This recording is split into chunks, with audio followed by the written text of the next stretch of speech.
Good evening, short story writers.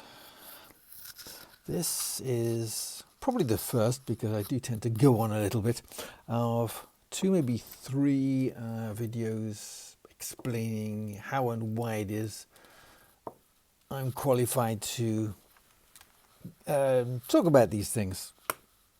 And my writing career, if you want to call it that. I consider myself more to be a writing teacher, but I have had some short stories published. So really my writing career took three stages. The first of all was learning how to write and getting things published. The second was taking a master's degree in creative fiction. And then the third part was using that master's degree, to get a teaching job in universities in South Korea, and then also as part of that for a couple of semesters actually teaching creative writing to Korean students who opted into that, and also some of my fellow professors who wanted to up their chops, as it were, and improve their short story writing or their fiction writing. So, the first part, like most people, I kind of dabbled in short story writing, and my first efforts were not terribly good, and they consisted of twisting the tales. They were more like jokes with a story attached to them. By joke, I mean there was kind of a punchline. Maybe there wasn't much humour to it, but there was a punchline to the story. So I can't even think of any examples. I know I wrote quite a few, and they ended up in the trash, because when I came to revisit them, I thought, oh goodness me, this is painful, and that is something you should do with your work. If you come back and reread something and it's terrible and there's nothing, not even one line in there that you can retrieve and use somewhere else, then just bin it mercilessly. Dr. Johnson said, kill your little darlings, and it means if you're excessively fond of some piece of prose or whatever, but deep down you know it's being a little precious, a little too poetic, a little too clever, get rid of it, because you'll be embarrassed by it eventually. So there was that. And then for the longest time I was convinced that I wasn't much of a writer, but I did write music, and I've been writing music for a very, very, very long time, and that wasn't a problem until there was a point where you just could not get any live gigs anymore. And I was in Liverpool, and the places where you could play live began to close down. They were turning into fancy bistros, and there was a kind of the proverbial perfect storm of events, which meant that there were no venues to play in, and there just didn't seem to be any point, because without that there were no venues or outlets for me to be creative too. So for about 10 years I did not play guitar and write music, but what I did turn to instead was I think I saw an advert, why not be a writer? This is going back a good 20 odd years. So I sent off for this, and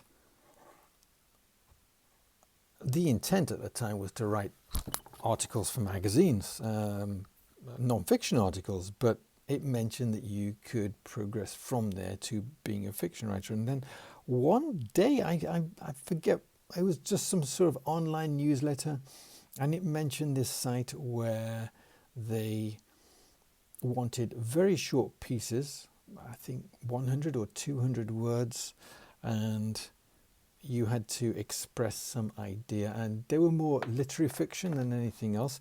And I think I sent off this story.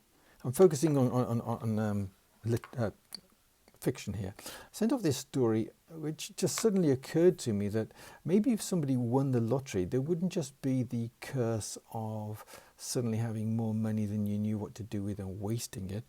It might also be that your friends would start avoiding you simply because they didn't want you to think that they now only wanted to know you for your money. It was kind of that Aesop's fable, I think it is, where a man, he's rich and he invites all his friends and he tells them, I'm sorry, I've lost all my money. This is the last dinner. I just thought I'd share it with you. And I hope, in view of my generosity to you over the years, that you will be kind to me.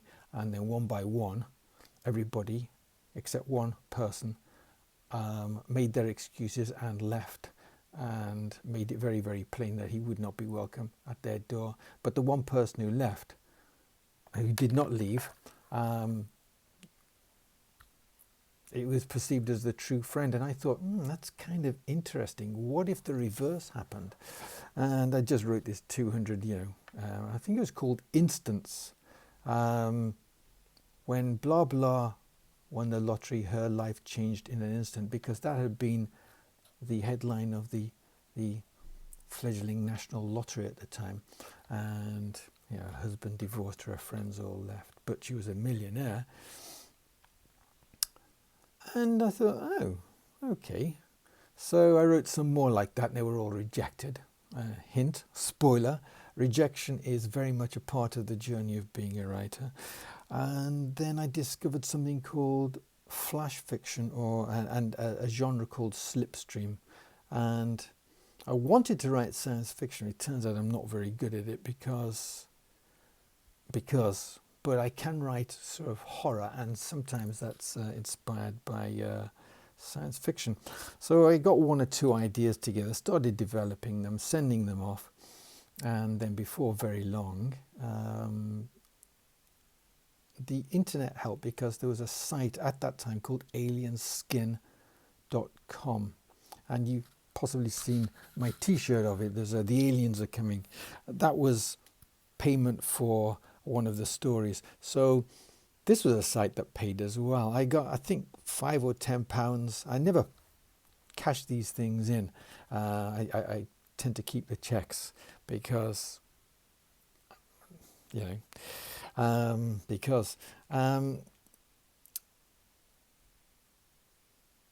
and basically that's it.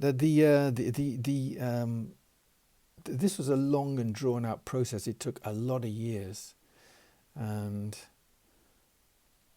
that was just the start. That kind of got me a little bit interested, and we'll talk about the master's degree tomorrow. But in the comments, one of the stories was filched from that site and ended up on another site, and I found it quite by chance, and it's under my pen name of Roger Lord Zek. I may or may not explain the pen name, the nom de plume, but anyway, if you're that way inclined, it's 1,000 words or less, because it is flash fiction, and therefore it should be a very short read. And it's early. It's before I really cut my choppers, but it'll give you an idea of the kind of story that I wrote.